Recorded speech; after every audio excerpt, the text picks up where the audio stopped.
Welcome home to USA Global TV and Radio, a place where dreams take flight, with authentic storytelling, diverse perspectives and meaningful conversations, where global stories unite and bridges are built beyond all borders. Discover world-class education, entertainment, hope and inspiration. Together, we're building bridges worldwide. Subscribe to our channel, USA Global TV. Download our app, USA Global TV.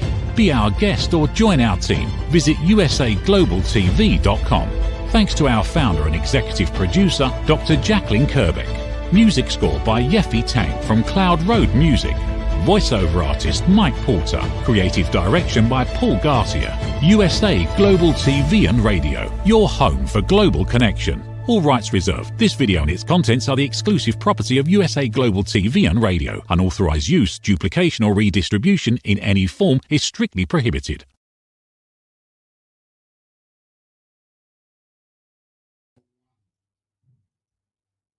Good morning, good afternoon, good evening, and welcome home to USA Global TV and Radio, where today's show is Authentic Achievements. And before I introduce my guest and bring him out, I want to take just a moment to share with you some exciting news in my world and my little girls, which is our new book, Always With You, is launching tomorrow.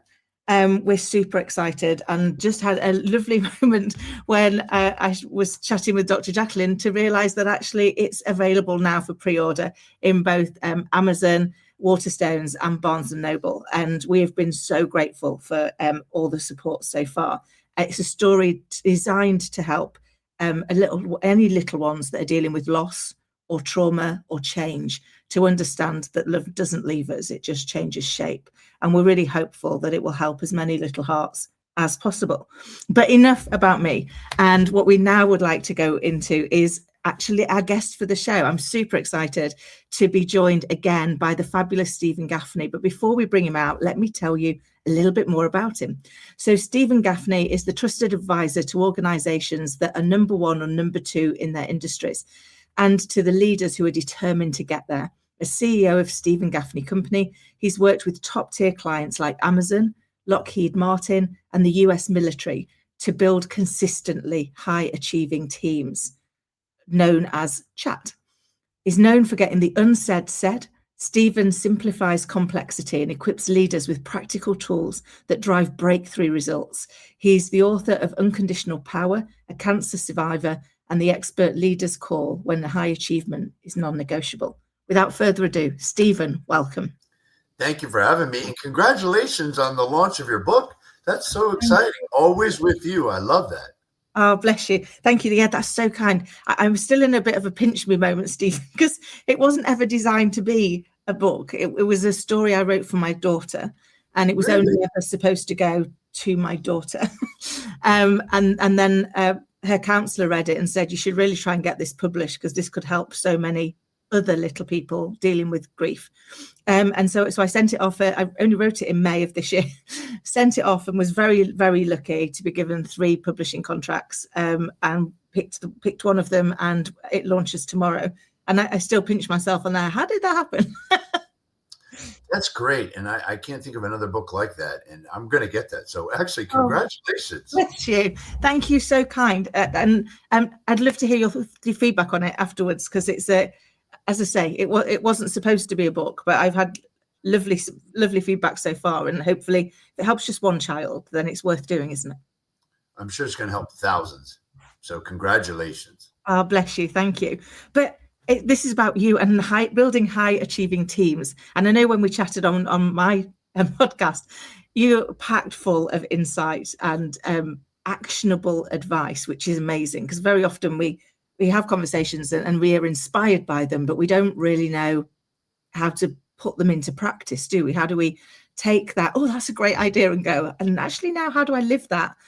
So could you bring to life a little bit more about your journey so far, and then we'll get into the building the high achieving teams? I can, but I just wanted to connect real quickly. So Always With You, your book, and that I see that type of issues also with teams as a whole. Yeah. You've experienced this where people get together and their issues look like with other people, but so often it's unsettling issues that we have with ourselves and in the past that we bring to that team and sometimes project on others. And so I've coached people that are actually seeing ghosts. What I mean by, let's say they had their trust broken in the past. Yeah. So they're so worried about that trust being broken again, they actually make issues that really aren't those issues. For example, have you ever had a situation where somebody asks you this situation, can't you believe what that person said? I can't believe that. And they replay what that person said, and you're like, that's not really that bad. You're reading into that. And so I say this because what I've learned is awareness is so critical. And that actually ties into even my journey.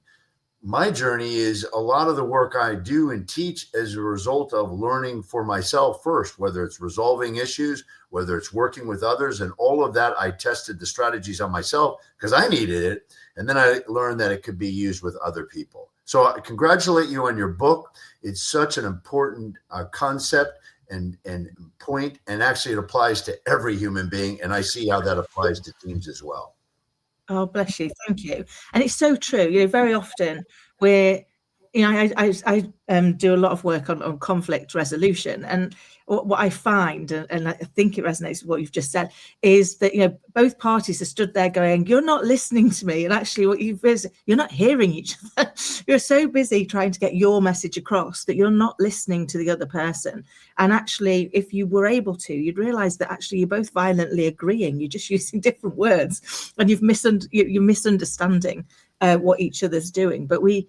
And I love that, and we've chatted about this before, that you've tested all of your theories out on yourself, and you've recognized that actually you need that work too. Because a lot of mine has come from working on me, realizing what I needed to change, the bit of me that I was projecting into situations, because the emotional brain responds 24 times faster than the thinking brain. So what happens is something happens, and then we make it mean something. But to your point, when somebody else plays it back, you go, oh, that's not that bad, because you've not attached the same meaning to it. So how do teams go about starting to really build true connection so that they can understand when actually they are seeing those ghosts, as you describe? Well, there's a lot to consider here. So let's talk about the first overall, our core concept, which is about consistently high achieving teams versus high performing teams. I think the word performing doesn't really do justice of what we have to consider and do right now. And here's what I mean by that. Performance can be confused with hard work, where achievement is about results. That's why I love what you do and authentic achievements, because it is really about, or at least my interpretation of this, is it's all about achievement and results. And that's important to remember why we're here. So how that how that connects with teams is I've seen people get all hung up and be in silos, and they forget the overall objective is for the organization to do well, whether it's to accomplish a mission, goal, or whatever the case is. So one of the first essential elements of a consistently high achieving team is to know your North Star, PGS.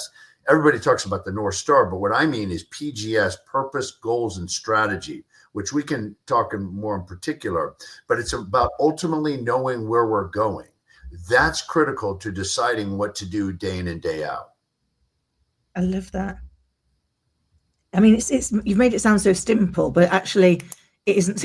It's once you get there, it makes everything simple, but getting there can be quite hard work, can't it? Doing the work to distill it down to ensure that you've got real clarity on that purpose, that the goals align to it, and that the strategy for how you're going to deliver those goals is valid and is revisitable, because we don't always get it right first time, do we? We've got to be able to hold our feet to the fire and go, is this working the way we wanted it to, or are there elements that we need to adapt or amend or swap out if they're not helping us? But having that framework of being able to constantly pull yourself back to, is this going to deliver against the purpose, the why we're here? Yes, and we have a document for people. So people go like, what can I do about this? Because it sounds, again, and this is where the two of us are so connected, it's one of these things that sounds so simple, but it really isn't. And I'll prove it to people in this way. If you're running a team, go around the room and ask people, what's the purpose of this team? What are our central goals that we're all working towards? And brace yourself for that response. I remember I had a client of mine, he said, no, that's not an issue with our team. And I said, well, you may be right, but let's test it. Let's go around real quick around the participants in the room. And there were about 12 people, and ask, what's the purpose of this team? What are we trying to ultimately do? What are the unifying goals? And we got all these different answers. And he started to get irritated. And so I said, all right, time out. We need to take a break. And I pulled him aside. I said, all feedback is good feedback. You may not like it, but it's telling you what needs to happen. So the first step is to get clear where we're going. We have a document on this, and they're welcome to come.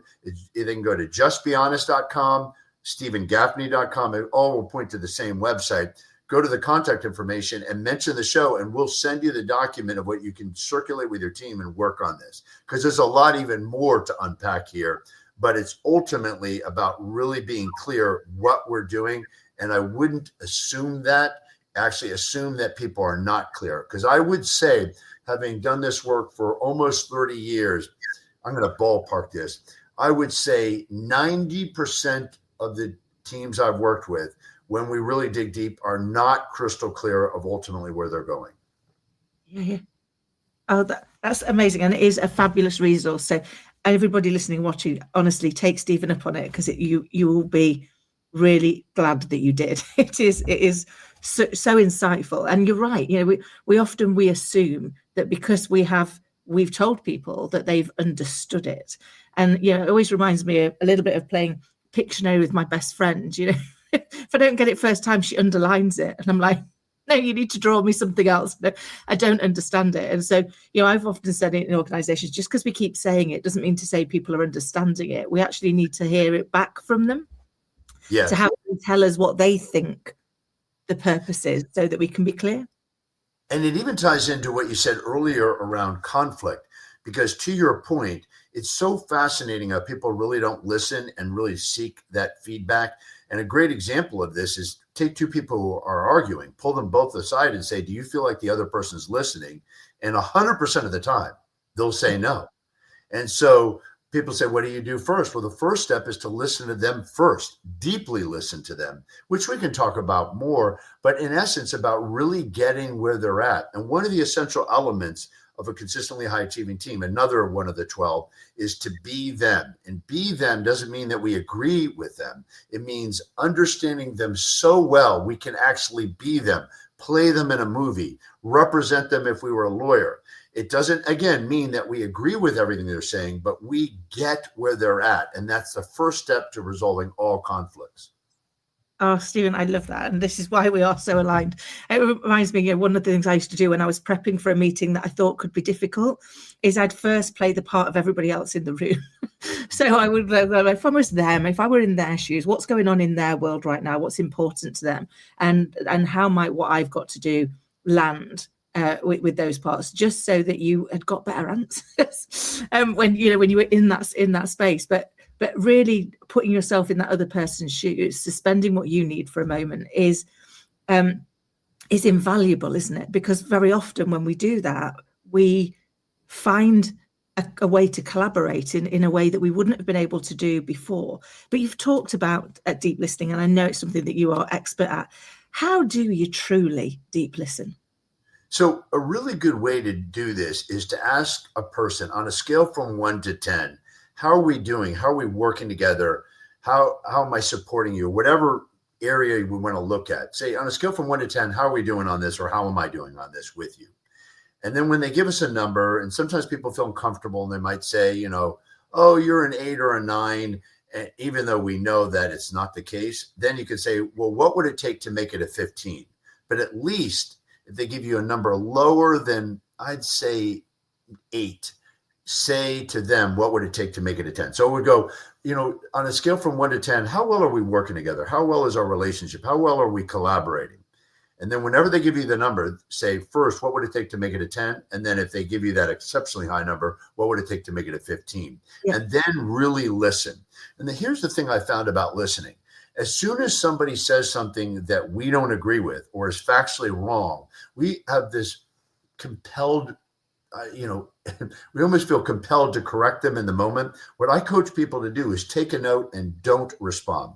Let them talk it all the way out. And then when they're done, repeat back what you're hearing them say. I don't mean word for word, but in essence, and then prove to them, I really get where you're coming from, which we can demonstrate.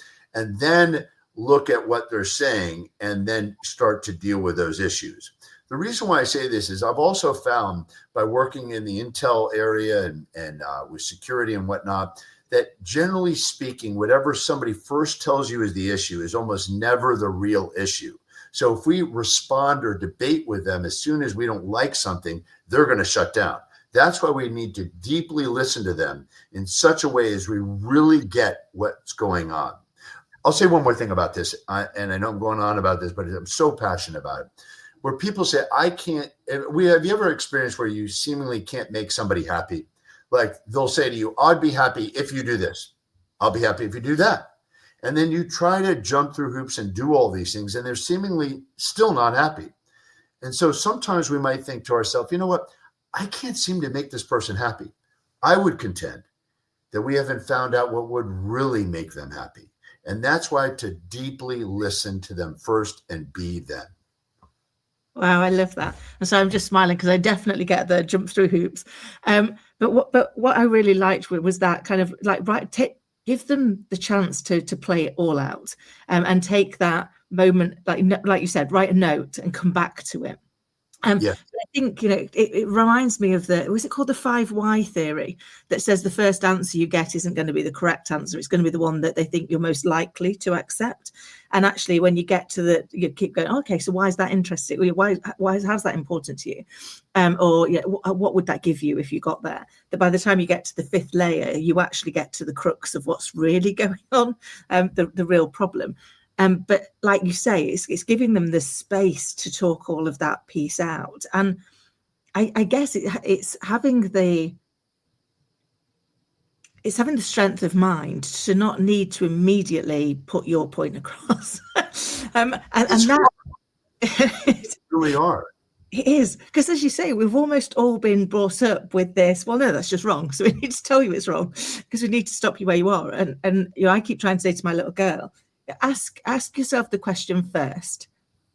What value is there going to be to me or to the other person of proving that they're wrong and you're right? Because if there's no value, there's no point. It reminds me in life how often you hear, do you want to be right or do you want to be happy? Yeah. So often people are arguing, it's like, who cares? I'll just kind of share this kind of comical story. There's a friend of mine that does this wine tasting and contest or whatever. I don't know much about wine, but I love participating because it's a lot of friends or whatever. So anyway, a good friend of mine, he helped his girlfriend at the time. And anyway, she won the contest. And so she won. She was really excited. And he turns to her and said, well, that was great because I was so glad to help you. And you could feel the air coming out of the balloon. It's like, and the music going, whap, whap, whap. The reason why is he just stole her thunder. He didn't mean it that way, of course. He was like, oh, I'm glad we were able to work together. But the way it came across was, I helped you. And so it just reminds me how often people want to or be right. And really it's about helping the other person, but also not necessarily taking credit. And on a more kind of work-related situation, I always say to people, look, a job of a leader is to make others heroes. You make other people heroes. You got a rough idea, craft it, alter it. If you get a rough idea from other people, craft it, alter it, do something with it, and make it great. But then give the other person credit. Make other people the hero. Oh, I love that. And sorry, I was still smiling at the story because we can so easily do that, can't we? We do something really well and we make somebody feel really great, and then we take it all away with careless thought around how we're sharing it. And I love the whole piece around making other people heroes. For me, I've always been a big believer that any success that we have is as a result of the team. It's a result of all of us, not as a result of anything that I do. I hope I play my part in the team, because if not, we've got a problem. But actually, the team is it's about all of us. It's about everything that we do. But again, we're not always we're not always taught how to do that, are we? How to do that gracefully and graciously without making it sound almost contrived. Would that be fair? Well, true. And that just, reminds me, I was about to say trigger, but that would talk about something else we talked about in the past. But it reminds me how often strategies are taught that are really gimmicks or almost magic tricks that will work in the moment. But when somebody discovers that what we're doing, it won't work. Remember that strategy about mirroring, where you're like, you and I, listen, we're trying to connect. So I would try to, you talk fast, I would talk fast, you talk slow. I try to, how you sit, and I would try to do. Well, that in theory works, right? People who like others who are like them. But if somebody catches us that we're doing that like in an inauthentic way, it just ruins it. Now, we are naturally going to mirror each other when we're connected, but have it be natural. And so I run the test, and I always share with people, never use a strategy that if somebody discovers what you're doing, you're going to feel uncomfortable. You should be able to say, yeah, that's exactly what I'm doing. I am trying to deeply listen. I am trying to be you. I am trying to get the other point of view because I'm always stuck on mine. Yes, I'm trying to not be right. I'm trying to make us happy or us be happy. So I love the filter of teaching stuff that if the other person knows what you're doing, it's not going to unravel. It's going to help. And I can give other examples as well. Oh, Stephen, I love that. It reminds me of many years ago when I worked for a company called Egg. And one of the things that they did as a strategy, and I still live it to this day, was they talked about dancing with customers. Because actually, if you shared with your customer, that's what you were trying to do. To your point, you can stand by that. But they were like, if I were a dance, I talk very fast. I wave my hands around a lot. I'd probably be, a tango or something. So if the customer was a waltz, how would that dance feel? And it won't feel very good. So actually, you've got to become, they're the lead, and they're leading the dance. So you take on their dance moves. And so we often used to share that with customers because it was actually quite nice. And people were like, oh, what a lovely thought. Because you get that. It's like, we're trying to make sure that this feels good for you, that this feels comfortable for you. Yes. And one of the most important things, or I would say the most important message, I just want to get out there and then connect it to what we're talking about, is the biggest stumbling block of all relationships, all teams, and all organizations is lack of honest communication. But what I mean by honest communication isn't about truth or lies. That's not the real problem. The biggest problem is not what people say. It's actually what they don't say to each other. It's what they leave out. And the key is to get the unsaid said. So here, let me tie this into like what you were saying earlier with the 5 whys and what we're talking about now. Whenever we're feeling uncomfortable, just say that. So I'll give you an example around asking questions and just getting the unsaid said. I was working with a team, and we always do an analysis of the team with interviews and finding out the real issues. We found out that this leader was running a team that the team thought he doesn't trust us. And so I asked him when the data came back, when the report came back, why do you think that's the case? He goes, I don't really know. But one thing I'm seeing here is that people are responding negatively to me asking a lot of questions. And I said, well, that could be connected. And he said, yeah, that's true. And I said, so why are you asking those questions? Why are you asking so many questions? And he said, I just want to know. I want to learn. And I also want to challenge people. But it's not coming from I don't trust them. It's because I want to grow with them. And I want us to think outside the box. And I'm trying to learn from them. I said, well, why don't you say all that? So when we started the session, he led with that. He said, look, I understand that some of you may not trust me, and this may be connected to me asking a lot of questions, whatever the case may be. But let me just say this. The reason why I'm asking you these questions, and then he explained it. And then the issue went away. And guess what? He continued to be his authentic self. He asked a lot of questions, but now people understand the perspective. So whenever somebody's stumbling, it's just get the unsaid said. If you're trying to work with somebody and you're worried about them getting defensive, say that. I want to talk to you, but I don't know how to share this without it coming across wrong. In other words, continue to look at getting the unsaid said and getting others to get the unsaid said. Amazing. It's so important, isn't it? Because context is king. And I tell that all of the time when she asks me a question, I'm like, hold on, we were just talking Barbies, now we're over here. Can you give me a little bit more information?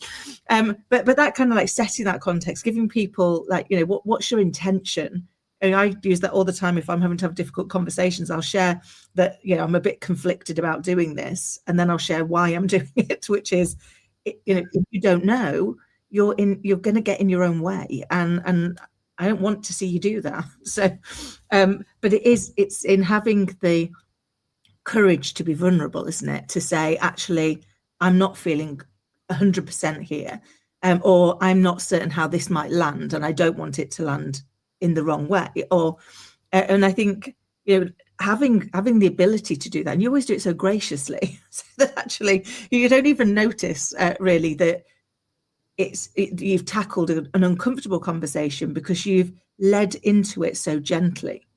Is that an important part of the skill? It is, and it just comes again with the ability to get the unsaid said. So if you're feeling vulnerable, say that. And it's interesting that you bring up vulnerability, because vulnerability inspires honesty. I've found vulnerability inspires honesty. So if we want other people to get the unsaid said, if we're vulnerable, it makes a huge difference. So a good example of that is, as a leader, we can say, all right, everybody needs to do these things, and we need to move out on this. Or you could say, look, everybody needs to do this and move out. And the reason why I'm saying this is because if we don't take care of this, we run the risk of the business going downhill. I don't mean we're doomed. I mean, we just need to address these issues now. And in the past, I've had issues where I didn't get it addressed and it came back to bite me. And then I might share a lesson learned. I often have worked with leaders and who are so great, but they've lacked the ability or desire or realization about sharing how they have screwed up in the past and what they learned. So that's so important if we want other people to be more vulnerable. And I'll say to leaders, you don't realize how intimidating you are, and just by your position. So people think, oh, you got it all figured out, versus we've all gone through such big challenges. So, for example, in the book, Unconditional Power, my latest book, I share a lot of things that I've messed up, because that's how I've learned a lot of these strategies. But here's my point. Vulnerability inspires honesty. So how are we being vulnerable? I love that. It's so true, because we don't often share our mistakes, do we? Because we've kind of like, there's still that little bit of embarrassment that we made them in the first place, because now we've made them and we've learned from them. We know what not to do next time. So there is that bit, but actually our mistakes are our greatest lessons. And therefore they can be really great lessons as well for our people. And to your point, once we share that it hasn't always gone swimmingly, that we've made, I've made some pretty big disastrous whoppers in my time. I'll be honest, Stephen. I've got one particular one that I still call the Valentine's Day massacre. I mean, nothing actually happened, nobody got hurt, but we were putting in a system, and I was in charge of it for the branch of the bank I was in, and I'd done all of my bit, and the project team had done all of their bit, but we'd not checked that the two bits worked. So they didn't. And therefore, we managed to wipe out the entire banking system for 4 hours while we got it fixed. Pretty big. It was a pretty big disaster. But it didn't lose me my job. You could grow from it. You could understand it. People were very accepting. And I learned a lot about what you need to check in projects moving forward. I was a young team leader. But I share that with people often when I'm leading teams, to go, like, it's never the mistake that defines us. It's what we do with the mistake that defines us. And often it's just, all mistakes are just more data. They're data we don't enjoy. They are data that allows us to make a different decision. Would you say that's fair? Absolutely. In fact, another one of the 12 essential elements is the frozen principle, the ability to let it go. But letting it go doesn't mean we forget and we don't take the lessons learned. It actually means we grow from those lessons learned. It's like people who say, oh, fail fast. Well, it's fail fast and learn fast. And we grow. We all make mistakes. The question is, what do we do about it? I love watching a lot of Netflix shows. And I was watching a show recently, and there's a great line in there is, why do we have pencils? And that's because people make mistakes. We all make mistakes. The key is fail fast, learn fast. I love that. So it's so true. We do all make mistakes, don't we? And we do grow through them, as long as we I always think that we grow through what we go through, but only if we go through it and take the lesson, take the learning, because if not, we're just going to make the same mistakes again. And I think it's creating that environment, isn't it? That safe environment where people don't fear the failure. Yes. It doesn't say you're wanting to encourage failure. It's not like, let's all go out and see how many times we can fail. But if we fear the failure, we'll stop taking certain risks, won't we? Because we'll be too wedded to needing the security of it being right all the time. Yeah. And what I have found by coaching people to forgive and let go, again, forgiving doesn't mean forgetting. It's obviously growing from things. And why it's one of the 12 essential elements is because when people are stuck in the past, it's because they haven't really learned from the past. And if they have learned something, it's often disparaging. It's like having our trust being broken and say, okay, well, what I learned is I can't trust other people. Well, that's not empowering, and that doesn't help us move forward. The key in life, I found, to letting go is to learn from the past in an empowering way. And again, if they want something on this, there's a document we can send to them about how to forgive and actually grow from that. There's a 7-step methodology. It's out of another book, but I'll send it to them for free. Again, all they have to do is go to Just Be Honest and mention the show, and we'll send them that, as well as even the document about how to get the unsaid said. Amazing. They will be such invaluable resources, because I think with these things, we've all got an experience of when we were uncomfortable, when we'd got something that we hadn't said. And whilst we really wanted to say it, we didn't know how to. and so it went unsaid. And then all that does is build frustration, doesn't it? Because every time it goes unsaid, there's a layer of frustration that goes, why don't they know? Yes. You've not told them. You've not told them. They can't possibly know. But that loop in the brain doesn't link that piece in, does it? It doesn't link in the fact you've not shared it with them. You just expect them to pick it up by osmosis. And I think there's the challenge is actually being able to hold yourself to that same level, to make sure that you are always making sure that the unsaid is said, because it's the unsaid that is driving what's really going on in our worlds, whether we are willing to acknowledge it or not. And so our world isn't going to change until we make it said, so that it's out in the open then, and people can deal with how we overcome it, how we resolve it, because everything's overcomable, isn't it? It is. And the first step is awareness. Second step is we got to get the unsaid said. And so people might say, well, how do you get others to get the unsaid said? And one of them is to make people feel emotionally safe, which I think is an upgrade from psychological safety, which we can talk about. But in essence, here's a great example of what I mean by this. Have you ever had somebody say to you, I love feedback, and you can say anything to me. And so you give them some critical feedback that you're trying to help them, and they get defensive. They flip out on you. Next time they ask you for feedback, what are you thinking? I'm not going there. It's interesting how people train and condition people to lie to them by their reaction. So if people are listening right now, watching the show, obviously, and they're saying, oh my gosh, I can do that. What do I do? Well, go apologize. Because here's the thing. If we create an unsafe environment, people will shut down. And even if we're leading a team and we are good at making people feel safe, the question is, are you managing the team dynamics so other people don't overly react and cause other people to shut down? It's all about creating that emotional safety, which is an upgrade from psychological safety. I really like that. Yeah, because I think sometimes we get these, I like psychological safety, which is important, but we bandy everything into it. And you're right, how we accept the feedback when we're given it is going to drive what level of feedback we get in the future. Because I remember many years ago working for one organization, and it wasn't until things went horribly wrong that people were like, oh, you really are like this all of the time. And I was like, yeah. Kind of, this is me. And they said, well, kind of, we just thought, well, you're always so, like, you're so kind and caring, even though you hold people to account, and we had to drive performance. I ran commercial teams for 20 years.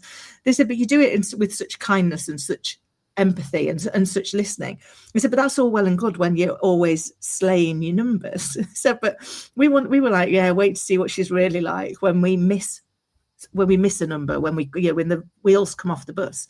And when it did, I stayed the same. And I was like, because I've got no credibility with you ever if I suddenly swap who I am because the result hasn't gone the way I wanted it to. Because you'll never trust that I am who I say I am. You'll always be waiting for the what if. Yes. But moving into new organizations, I've kind of shared that story with her. I get it's really hard as the leader to tell you that I want feedback, because I can say that, and I guarantee in your lifetime you've had people say it, and then when you've given them the feedback, they've bitten your arm off.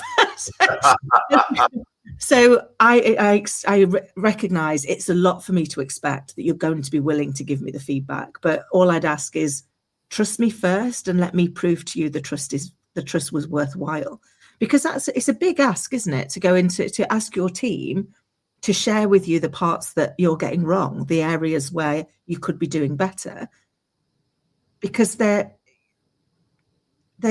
all probably had at least one experience where that person said they wanted it but didn't like it.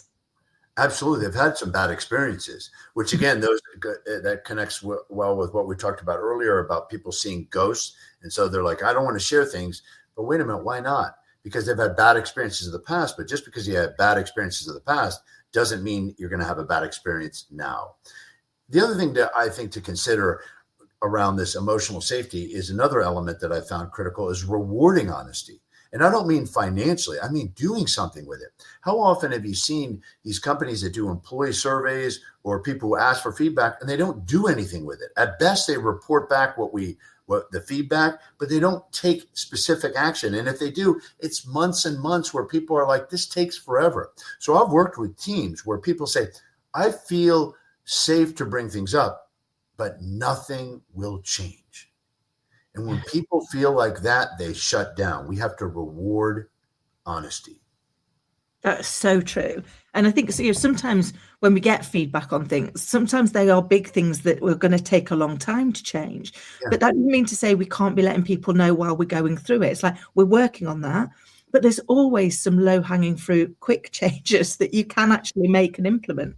And it is, to your point, it's that giving them back the recognition, saying, look, we understand that took something for you to be that honest with us, for you to share that piece, to be vulnerable enough to let us know that this isn't going well, was a big thing, and we should celebrate and acknowledge that, so that you're willing to take that step again. Yes, because that's trying to grow, isn't it? Is that space where they will feel that the next step's easier because the last step was taken so well and was acted on. And that when I work with teams, and when we work with teams, we make sure at the end that there's specific action items they've agreed to do that they're going to do very quickly, not months down the road, but now. And that's really important, because how often have people attended a meeting and thought this is a waste of time because we keep having the same conversation over and over again. We're not taking action. We got to move out with speed. In fact, speed is a really interesting differentiator, and speed, I found, improves quality and motivates people. First, it motivates people because people feel like, wow, stuff is getting done, but it also improves quality because if we move out on something and we get feedback, we can beat out the competition. Some people are way too slow, but the big point is to take action as quickly as possible. I love that. Stephen, I always so love our conversations. I can't believe where the time's gone. It's like it always just flies. And I want to make sure that before you go, you can share with the audience how they can get in touch with you and who you help.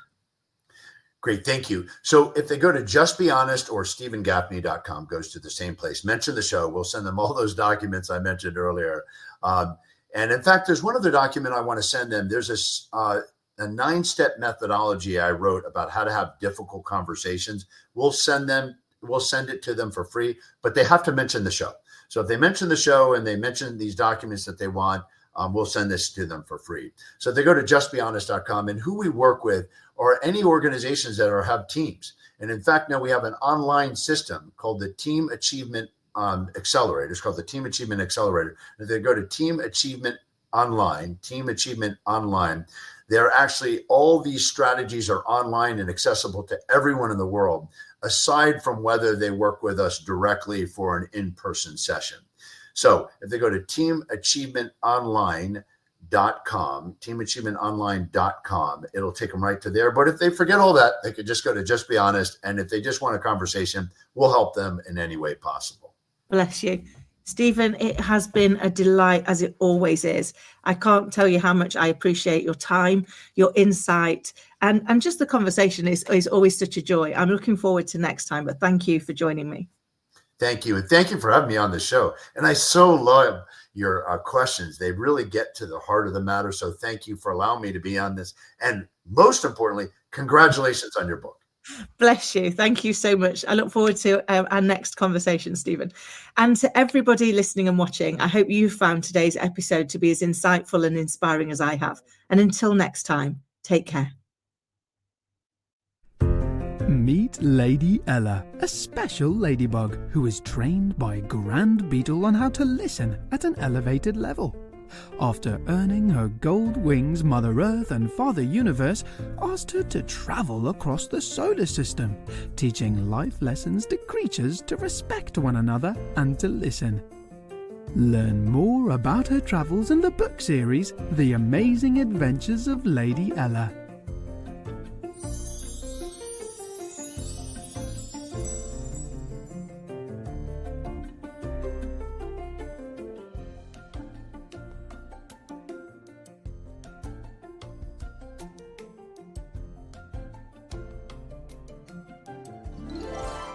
The Amazing Adventures of Lady Ella, the Listening Mentor. Lady Ella's ABCs of Listening. Lady Ella has afternoon tea in London. The ocean calls and Lady Ella listens. Lady Ella listens in the Baobab National Game Park.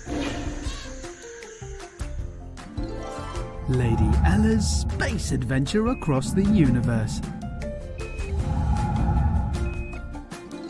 The magical adventures of Lady Ella and her super-powered friends. There are also collections of colouring books for parents and kids.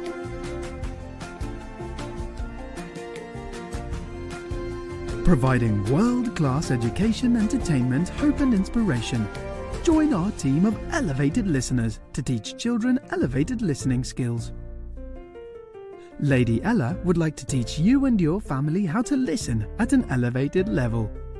If you're interested in learning life lessons as well as how to communicate more effectively as a family, go to Amazon and order Lady Ella's books. They're all there just waiting for you. Is it true? Is it kind? Is it necessary? In a world quick to judge, one book dares to reveal the hidden cost of silence. Discover Holy but Harmful, The Silent Sin of Judgment, How Hidden Judgments Destroy Relationships and Damage Lives by Dr. Jacalyn Kerbeck. The Amazon #1 bestseller that's transforming the way we understand ourselves and the way we see others. Pick up the companion workbook to uncover your own hidden judgments and learn how to break free from them. Available now on Amazon and at fine bookstores worldwide. Thank you, viewers and listeners of USA Global TV and Radio, for joining us today. We're honoured to have your time and attention as part of our global community. At USA Global TV and Radio, we believe in the power of authentic conversations, meaningful connections, and creating a world of possibilities together. Want to be part of something bigger? Join our team of elevated listeners at usaglobaltv.com, a space where your voice matters and your ability to listen transforms relationships. Stay connected with us across all our platforms for thought-provoking discussions, expert insights, and empowering stories. Subscribe to our channels at youtube.com/c/USA Global TV. follow us on social media and explore the endless opportunities we're creating for growth, learning and inspiration. Together, we're not just broadcasting, we're building bridges and changing lives one conversation at a time. For inquiries, contact us at info@usaglobaltv.com. Music by Johnny Dyes. Produced by Executive Producer and Director Dr. Jacalyn Kerbeck. Voiceover by Mike Porter. Creative Direction by Paul Garcia. All rights reserved. Copyright 2025. Visit usaglobaltv.com to view our full terms and conditions.